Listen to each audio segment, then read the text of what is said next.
But that sort of moment, I think, gave me the sense that there is this whole other world that if you're willing to go downstream, that you can discover and be a part of. And in many ways, I feel like it set me off on a path that I had no idea existed until that moment. So. Welcome to the Enchanted Earth podcast, where you will hear stories of nature with the power to transform our lives. These sacred stories are begging to be shared now. So listen in as my guest today shares one of their own. So welcome everybody to the Enchanted Earth podcast. And today we have such a treat. We have Richard Bangs, and let me tell you a little bit about Richard. Among many things, Richard Bangs is an author, a filmmaker, and often called the father of adventure travel. He's had many fascinating turns throughout his prolific career, but here's just a few. He co-founded Sobek Travel in the 1970s, was part of the founding executive team of Expedia, worked with Microsoft on a number of publishing partnerships, and he executive produced and hosted the Emmy-winning PBS series Richard Bangs' Adventures with Purpose. So welcome, Richard. Thank you, Maureen. It's really great to be here with you. So, was there anything that I left out? I mean, there's just so much to your resume. It's hard to just kind of collapse it down to a few sentences. Oh no, it's fantastic. You've definitely got the highlights.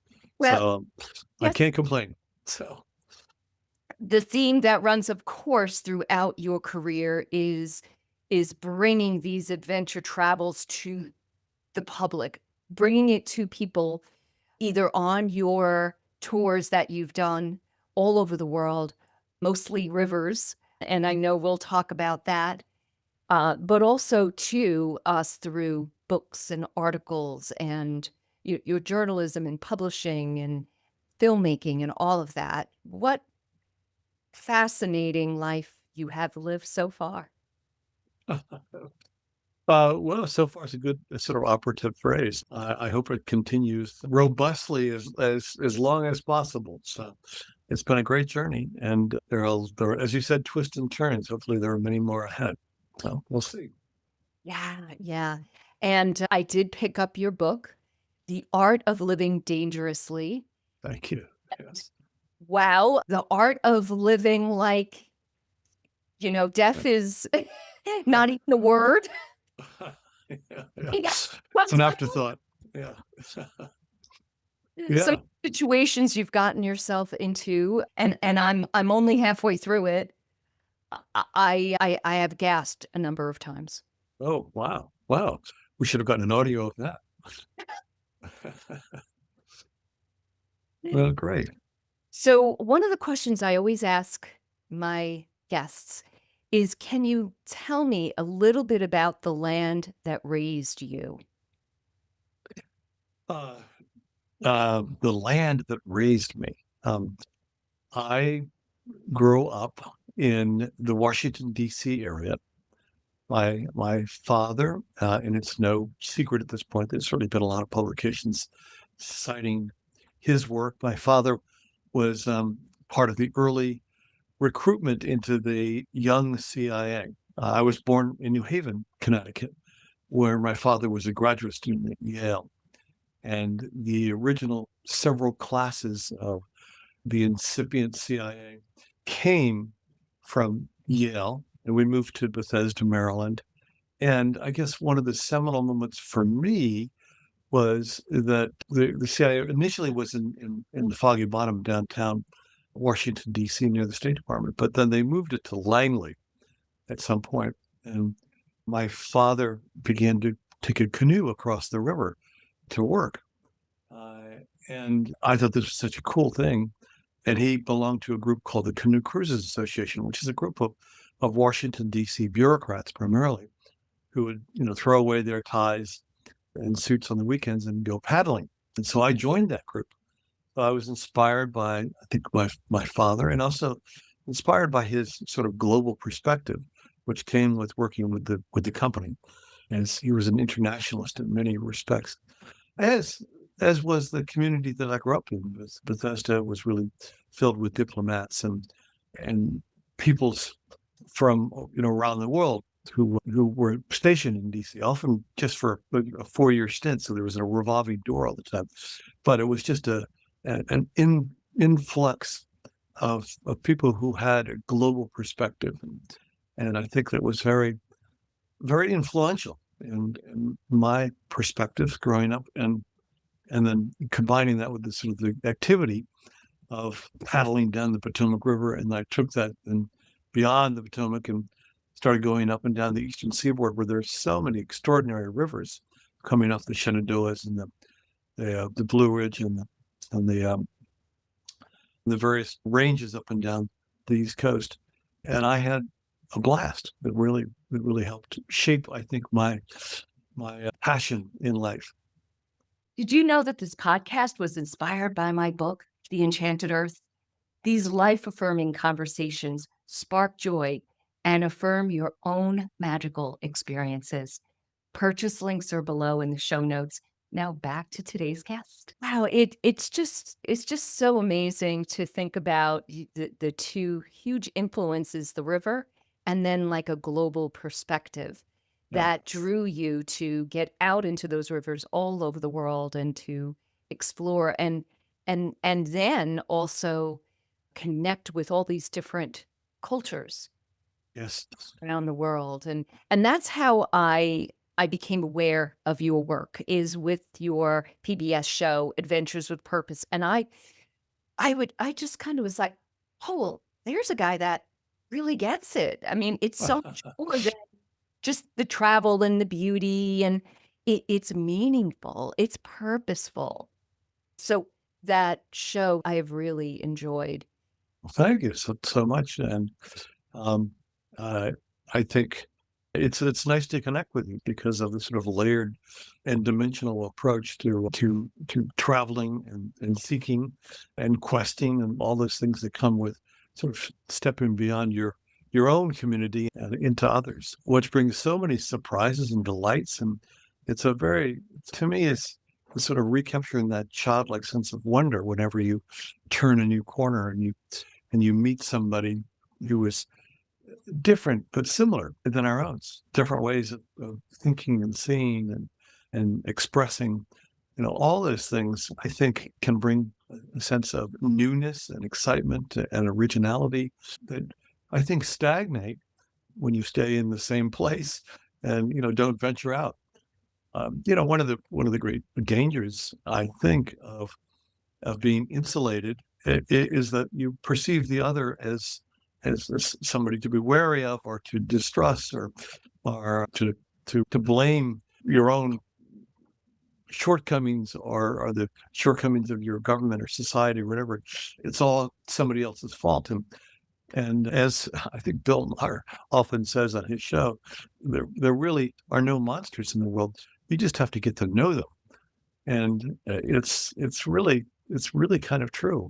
If you drop in to any place and you spend some quality time with the people who seem so outrageously different than ourselves, you really discover the thread of humanity that traces through all of us. And in fact, there will be many, many more aspects that are similar, and the connective tissue is there than things that are strange and inhibiting or disconcerting, let's say. So, Wow. Wow. Yeah. So fascinating. So I'd love to dip into, I know you've got so many stories that you could share, and I think that is just so wonderful. I would love to just focus on one right now and see if we can get a few more in there. We'll see if we have the time. But a story that deeply moved you in some way in nature. Yeah, so I'll leave it. uh, wow, a story that deeply moved me. I mean, you're right in that I have written and published a number of accounts throughout many articles over the years, but also many books, so 21 books, I think, at this point. So there's a lot of material. Although, what Uh, comes to mind, uh, spontaneously? uh, well, I mean, there's good and bad, and there are grand lessons to be had in the things that don't go as you anticipate, and maybe that's a place to start. I early on, and this is I think in the book you're currently reading, I early on connected and became very good friends with a man named Lou Greenwald, who was a passenger with me, and when I was a guide on the Colorado River to the Grand Canyon, and it was just sort of one of those magical connections that everybody has every now and then. You meet somebody with the same perspective, sense of humor, values, politics, that kind of thing. We really hit it off, even though his profession was as far away from what I what I was doing. He sold insurance out of Connecticut, but it was a life-changing trip for him and for me. He recognized that there was a part of him that was not being expressed with his current job and marriage. And so when I started the company, Sobek, he wanted in and he became one of my original partners. And for the next several years, as we went around the world doing first descents of rivers, I watched him with delight transform, from somebody who was a little awkward, somebody a little, I would say, socially inept, somebody who lacked confidence, really, and was sort of trying to figure out how to make his life meaningful and fruitful.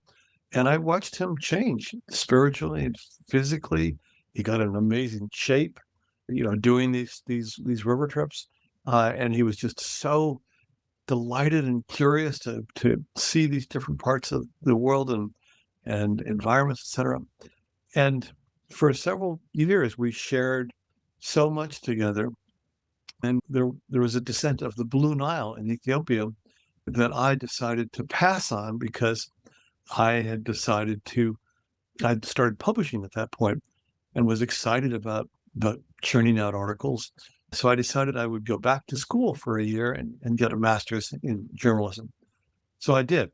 And Lou went off with my other best friend, my partner from high school, John Yost, to run the Blue Nile with a team of Sobek guides. And they ran into problems on a series of very, very difficult rapids, class 6 rapids, which are the highest and most dangerous rated rapids. And the boat turned over and everybody was able to get to safety except for my friend Lou, who's a life jacket buckled onto a bow line and he was swept downstream, drowned.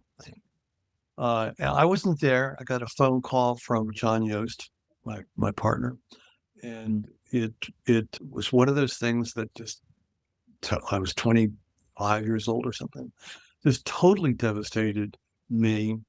And for the first time, we had done all these successful first descents, and things were humming, were exciting, things were great. We were taking people on trips, and they were having life-changing experiences, and everything seemed just rosy and wonderful and on this extraordinary path. And that all came crashing down. And for a long moment, I said, what I'm doing is what I've been brokering, what I've been offering is something that's terrible. It can result in the ultimate catastrophe. It can end a young, spirited life so quickly. And I saw everything that was it was like walking into a photographic negative or something. Everything that had been white suddenly turned black, and I withdrew. I had a life jacket that I always kept, on the back of my chair. I hung it in the closet, and I sort of went back into my studies. And I said I never want to do anything like this again. I can't believe it took away the life of such an extraordinary person. He was 26, and I cried, and I was depressed, and for about a year, I completely left this whole conceit of this type of adventure travel. But then people started to come through and stay at my apartment on their way to an adventure or an expedition. And they'd always say, look, come on, Rich, get out of your funk, come with us. I go, no, I can't. And finally, John Yost came through and said, look, we're going to go raft a little river on the East Coast. Why don't you come with us? It was the Chattooga River in North Carolina. And certainly not as exotic or as dangerous as what I'd been doing previously. But I said, okay, I'll go. And I went and I found myself laughing again, feeling the adrenaline, the camaraderie, paddling together as a team, and all the things that I had initially enjoyed about what I'd been offering and exploring came back. And I recognized, I think, for the first time that there is a reward that comes from risk. And as long as you understand the downside of risk, it makes sense to assume it to a measured degree as much as you can. And I'd read, I think during that time frame, a Hemingway short story called The Short Happy Life of Francis Macomber, about kind of a nebbish who brings his wife on a safari in Africa, and she has a very blatant affair with the manly safari guide. And at the end of the story, this nebbish is out to hunt a lion, and he does find a lion, and he sort of finds the courage to pick up the rifle and shoot the lion, just as the lion attacks him. But he ultimately is successful. But Prince of Macomber dies. But for a few seconds in his life, he was transcendent, and his feelings and his moments of joy and his feelings of confidence, it all came together for a matter of seconds. But it made it all worthwhile. Then I kind of started to put Lou's life in that framework. That he was snatched away from a life of sort of dreary humdrum, and put into the situation where he was alive, more alive than he'd ever been, for several years. And those years were remarkable for him, changed him, and gave him, I think, a sense of purpose and a sense of joy and ecstasy and sublimity that he had never experienced before. And maybe at the end of the day, it was worth it. So that was a change in perspective for me. Well, I'm glad I didn't get up to that part of the book. I'm sorry. No, wow, so sad. I'm sorry to hear that. I could feel his vitality through your words in that book, his love of life, and seems like a really wonderful, wonderful person. So in this first trip out in Alleghenies, I think you said? Oh, yeah. North Carolina. North Carolina. Yeah. That, I'm just curious, this being your first trip in a year or so, was there any particular moment you can recall that it just kind of came Back? This kind of like reverent, transcendent moment. Yes. Well, I think the celebration of life certainly becomes real and acute when you're on an adventure like what we had been doing since the founding of Sobek.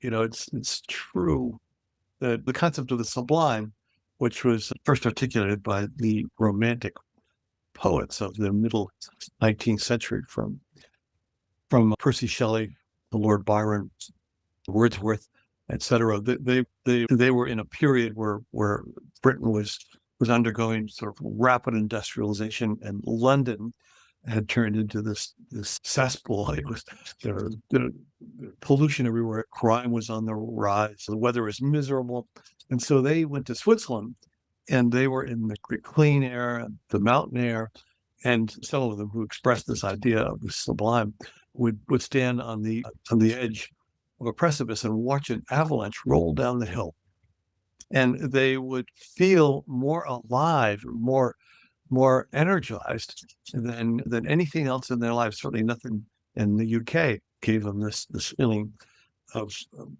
transcendence, as the word you used earlier. So it was looking at this avalanche and imagining your own demise, but believing that you were not going to be swept away. So it's this sort of duality. It's a terrifying moment of ecstasy that gives you this sense of the sublime. And I mean, there are many things that do that. Roller coasters, in a way, express that. It's a giddy experience that makes you feel alive, and the blood flows quickly, only for a few minutes. But you recognize that you're probably not going to be hurt or injured, but you can imagine what it would be like, and that duality, that juxtaposition, is that expression of the sublime. And I think we felt a lot when we were doing our early exploratories.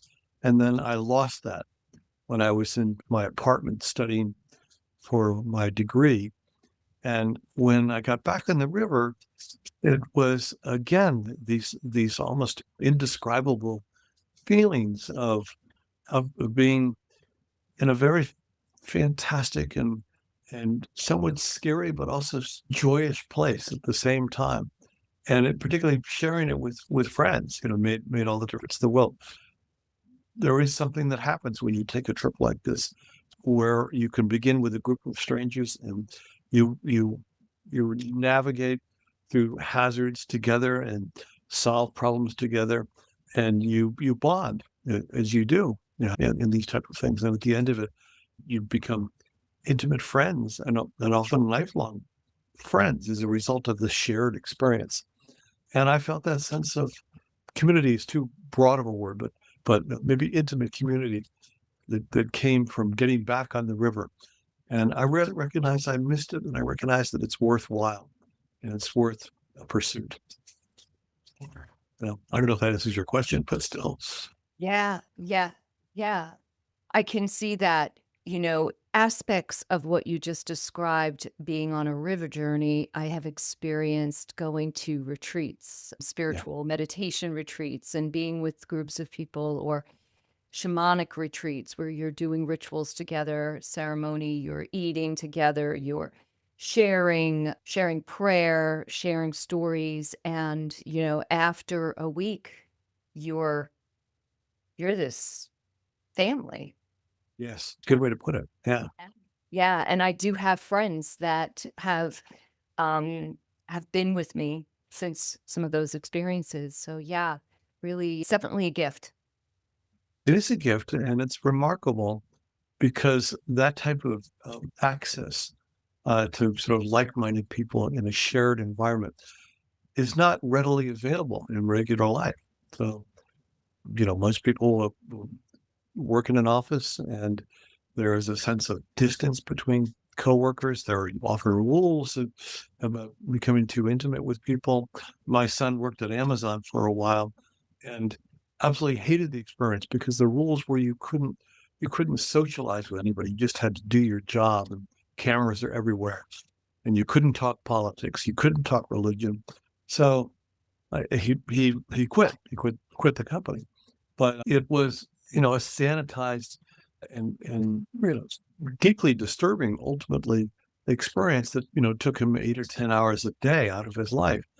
And unfortunately, I think most people are stuck in, or many people are stuck in that type of environment. And what you did to escape and spend a week with a group of people with like-minded goals and objectives, and seeking, you know, automatically binds everybody together in a sort of a profound nexus.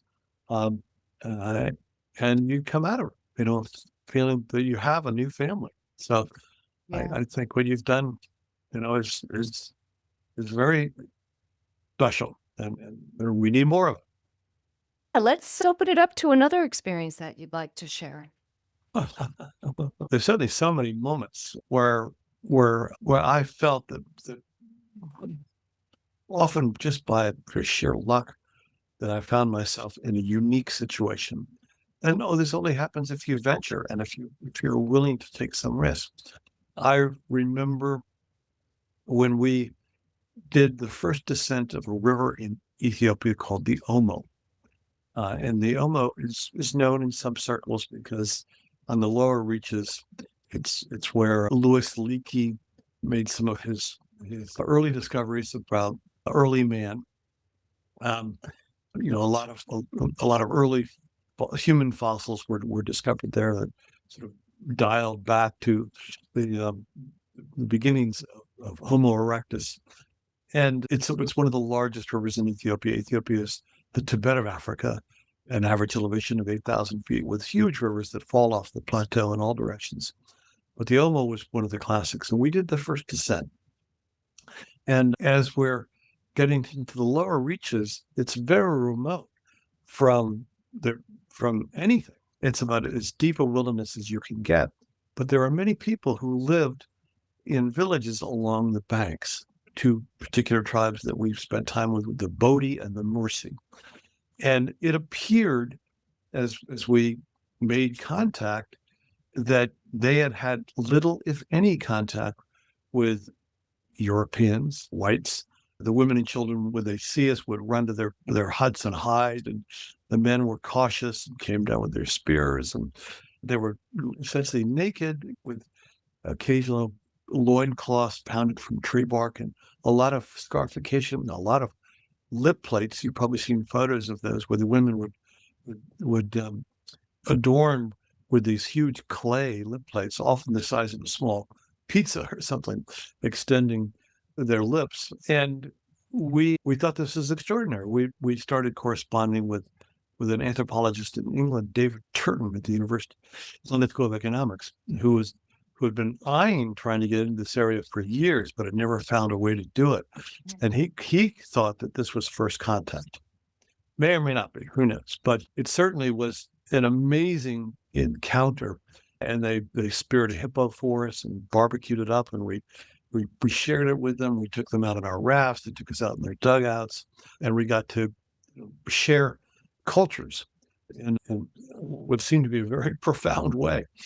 Then we came back, and we decided this was a trip that was just too magnificent to put on a shelf, that we had to offer this up. So we took out some ads. We didn't have any money really, but we scrambled some together and got some clients.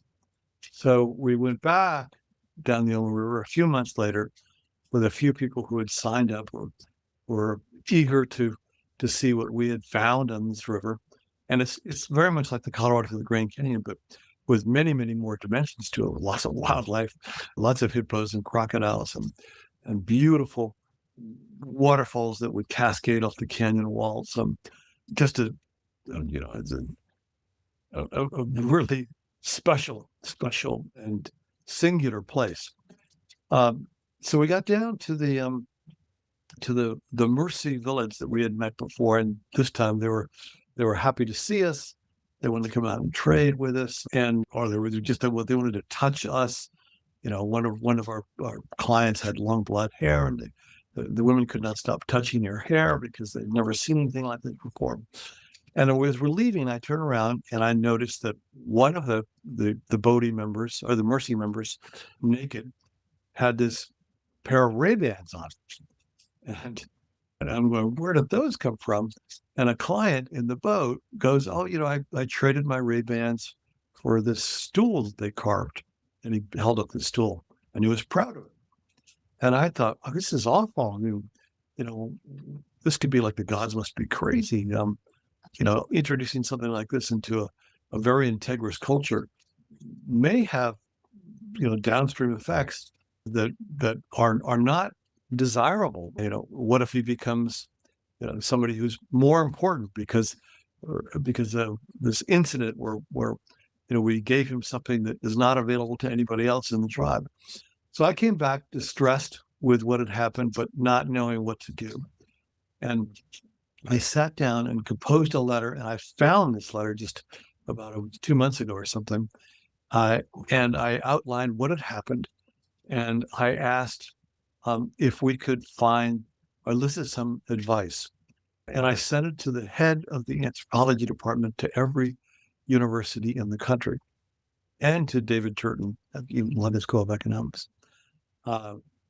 And the bizarre thing about this, my younger sister was at the University of Wisconsin at the time, majoring in anthropology. And she called me up one day and she said, "You're not going to believe this, but my final exam is your query that you sent to my professor." So she wanted to know, if I had any advice. And I said, "No, it's the reason I sent the letter. I'm looking for professional advice." So my sister was thrilled. I was thrilled that it was taken seriously by a professor. And we got a number of answers back, and they were all over the map. So there were a group that said, there's going to be freeways down there in a few years. Don't worry about anything. Just do whatever you want. And there were others that said, you're not professional. You should cease and desist. You should get out of that area immediately and let us as professionals come in and do our studies the way they should be done, so we understand this unique culture. So they wanted us out of there. And then there was a sort of a middle ground, which is what we ultimately adopted. And it was, look, we can't stop progress, but you can do this thing mindfully. If you go in and you agree to trade things that are perishable, will not significantly change their cultural mores and value system, then that would probably be a nice middle ground. So if you trade them spices, fish hooks, what they need, things that are perishable, that are not material, that would be, soap would be another one. That would be something that we would recommend. And that became our policy. So it was an awakening for me. And I think we came up with something that was judicious. Cut to today, that lower Omo region is now a very popular tourist destination. So people fly in from around the world to go visit the Mercy and the Bodhi peoples, who now, perform. It's very performative, put on these dances and rituals and like this for the tourists. So everything's changed, but at least the transition, I think, was somewhat methodical and not not too swift and not too arresting. So that Yeah. was something. Yeah. Yeah, and at least they're preserving their culture in a way, at least Yeah. ceremonies. I mean, they may have the Yeah. internet and things like that. Yeah. Yeah. But but No, you're right. You're right. I mean, that there is an argument. There's a strong argument to say that when you go to these places where their sort of cultural celebrations are at risk of disappearing because of the westernization of the world, yet they've discovered that the economics of celebrating their heritage, etc., make sense. Then yes, then you can see it with the Maori in New Zealand. You can see it with the Maasai in Tanzania and Kenya. It's performative, but it does sort of give them a sense of identity and meaning and personal history and pride. So there's a lot of good that comes out of it. There's some things that aren't so good. We're sort of condemned in some ways to being museum artifacts, but at the same time, there are many circumstances where those sorts of heritages have disappeared. A lot of languages have disappeared just because there was no reason for anybody to celebrate them or preserve them. yeah, so true. So true. I'm curious, Richard, when you set out on one of these um, expeditions or adventures, do you have like a ritual that you do to kind of set the tone, to tread lightly on the earth? Just curious. That's a really good question. And certainly, if anybody goes climbing in the Himalayas, the Sherpas or the Nepalese or something will give them um, uh, either prayer flags or silk scarves that have spiritual and religious overtones, wishing them a good fortune in their quest to a mountain. And that's always wonderful. And I think every mountaineer, Western mountaineer, takes these rituals seriously. And I think it's a good thing. I don't know that I have something that's that overt. I do carry a small notebook with me, and and several pens wherever I go. And I would say, pre-landing, let's say, at a new place, I will take the notebook and then write down what I think the experience might be. And I'm almost always wrong, but it's always, for me, informative to look back at what my expectations I had for a particular journey, and then how they diverted from what I thought might be the meat of a journey. So that's been, I guess, in a way, that's a ritual, and it's also delightful just to see how first impressions are usually wrong. It happens with, I would say, it happens virtually every time I do an extended trip with people I don't know. That I will, as everybody, will make judgments about the various peoples on the first day, and very often dismiss them. Like, I don't want to know that guy with his Rolex watch and his Gucci gear or something like that. But usually by the end of the trip, it's like, wow, this guy is really interesting. He really knows a lot. He's got. You want to know about Peace Prize, huh? And and it's just surprising to me how we probably navigate through life with false impressions all the time. And this reveals, when I do it this way, it reveals to me not only how mischaracterized I have made experiences, intended experiences, and the peoples I meet, but how, if we given the opportunity, we can discover a different side to almost anybody or any experience that was not a known entity beforehand. So, Wow. That's wonderful. That's beautiful. And it just reminds me of the word curiosity. yes. Yep. It's having curiosity to Yeah. explore, to learn more. That's wonderful. I think that's a key word. Yeah. Yeah. Okay, so this is a question that I ask some people, and we're getting to the end. Do you recall your very first memory? I'm sure I have a lot of false memories, but there is one that I think was somewhat life changing for me. My father was, I didn't know what he did until I was in high school. His his retort was he worked at the State Department, but he also was somewhat distant. He was very much an academic, and everybody looks up to their father. I looked up to him as somebody who knew the world in a way that nobody else I knew did, and I was in love with his mind. But he was not a physical person at all. And I think, in an effort to bond with me, I was a very active member of the Boy Scouts, and I spent almost all my free time with my friends, canoeing, being outdoors, camping up and down the Shenandoahs, the Blue Ridge Mountains, etc. But he decided one time to take me camping, and it was looking backwards, I think it was an awkward thing for him. I suspect that my mother talked him into it because she loved the outdoors. But it was just the two of us going camping. And I remember he tried to set up the tent and it collapsed. He couldn't figure it out. Together we were able to get the thing erected. And then I went down to the river, and he had to go back to the car or something. And he said, "Richard, stay away from the river." It was a fast flowing stream. And he marched off to get something out of the car, but I couldn't resist. So I went down to the river, and there were all these sort of candy colored rocks. It was a very clear river, probably in West Virginia. And I went in far enough that I actually fell into the river, and I started being swept downstream. And I remember looking down and just watching this parade of beautifully colored rocks, rounded rocks, and going, "This is so beautiful." It was like a pinwheel or something.